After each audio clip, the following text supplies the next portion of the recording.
13वां अध्याय।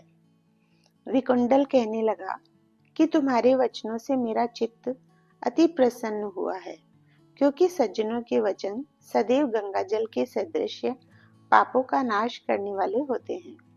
उपकार करना तथा प्रिय बोलना सज्जनों का स्वभाव ही होता है। जैसे अमृत मंडल चंद्रमा को भी ठंडा कर देता है, अब कृपा करके यह भी बतलाइए कि किस प्रकार मेरे भाई का भी नरक से उद्धार हो सकता है। तब दूत कुछ देर ज्ञान दृष्टि से विचार कर मित्रता रूपी रस्से से बंधा हुआ बोला कि हे वेश्य, यदि तुम अपने भाई के लिए स्वर्ग की कामना करते हो तो जल्दी ही अपने 8 जन्म के पुण्य फल को उसके निमित्त अर्पण कर दो। तब विकुंडल ने कहा कि हे दूत, वह पुण्य क्या है और मैंने कौन से जन्म में और कैसे किया है, सो सब बतलाओ, फिर मैं अपना पुण्य अपने भाई को दे दूंगा। दूत कहने लगा कि हे वैश्य, सुनो, मैं तुम्हारे पुण्य की सब कथा कहता हूँ। पूर्व समय में मधुवन में शाल्की नाम का एक ऋषि था। वह बड़ा तपेश्वरी, ब्रह्मा के समान तेज वाला, नवग्रह की तरह उसकी स्त्री रेवती के 9 पुत्र थे, जिनके नाम ध्रुव, शशि, बुध, तार, ज्योतिमान थे। इन 5 ने गृहस्थाश्रम धारण किया तथा निर्मोह, जीतमाय, ध्याननिष्ठ और गुणातक यह चारों संन्यास ग्रहण कर वन में रहने लगे। यह शिखा सूत्र से रहित पत्थर और सोने को समान समझते थे। जो कोई अच्छा या बुरा उनको अन्न देता वही खा लेते, और कोई कैसा ही कपड़ा दे देता था उसको ही पहन लेते। सदैव ब्रह्म के ही ध्यान में लगे रहते।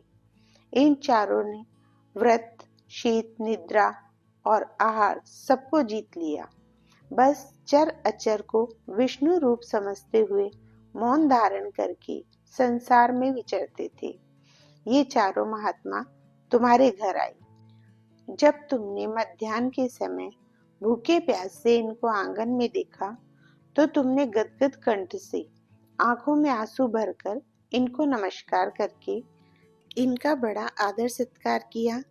इनके चरणों को धोकर बड़े प्रेम से तुम इनसे कहने लगी कि आज मेरे अहोभाग्य है, आज मेरा जन्म सफल हुआ, मुझ पर भगवान प्रसन्न हुए, मैं सनात हुआ। मेरे माता पिता, पत्नी, पुत्र, गौ आदि सभी धन्य हैं, जो आज मैंने हरि के सदृश आपके दर्शन किए। सो हे वैश्य, इस प्रकार तुमने श्रद्धा से उनका पूजन किया और चरण धोकर जल को मस्तक से लगाया। फिर विधि पूर्वक इनका पूजन करके तुमने इन सन्यासियों को भोजन कराया। इन सन्यासियों ने भोजन करके रात को तुम्हारे घर में विश्राम किया और ब्रह्मा के ध्यान में लीन हो गए। इन सन्यासियों के सत्कार से जो पुण्य तुमको मिला सो मैं भी कहने में असमर्थ हूँ, क्योंकि सब भूतों में प्राणी श्रेष्ठ है। प्राणियों में बुद्धि वाले, बुद्धि वालों में मनुष्य, मनुष्यों में ब्राह्मण, विद्वानों में पुण्यात्मा और पुण्यात्माओं में ब्रह्मज्ञानी सर्वश्रेष्ठ है। ऐसों की संगति से बड़े बड़े पाप नष्ट हो जाते हैं। यह पुण्य तुमने अपने पहले 8वें जन्म में किया था। सो यदि तुम अपने भाई को नरक से मुक्त कराना चाहते हो तो यह पुण्य दे दो। सो दूत के ऐसे वाक्य सुनकर उसने प्रसन्न चित्त से अपना पुण्य अपने भाई कुंडल को दे दिया और वह नरक से मुक्त हो गया और दोनों भाई देवताओं से पूजित किए गए। तब दूत अपने स्थान को चला गया। इस प्रकार वैश्य के पुत्र विकुंडल ने अपना पुण्य देकर अपने भाई को नरक की यातना से छुड़वाया। सो हे राजन, जो कोई इस इतिहास को पढ़ता या सुनता है वह 1000 गोदान का फल प्राप्त करता है। जय श्री राधे राधे।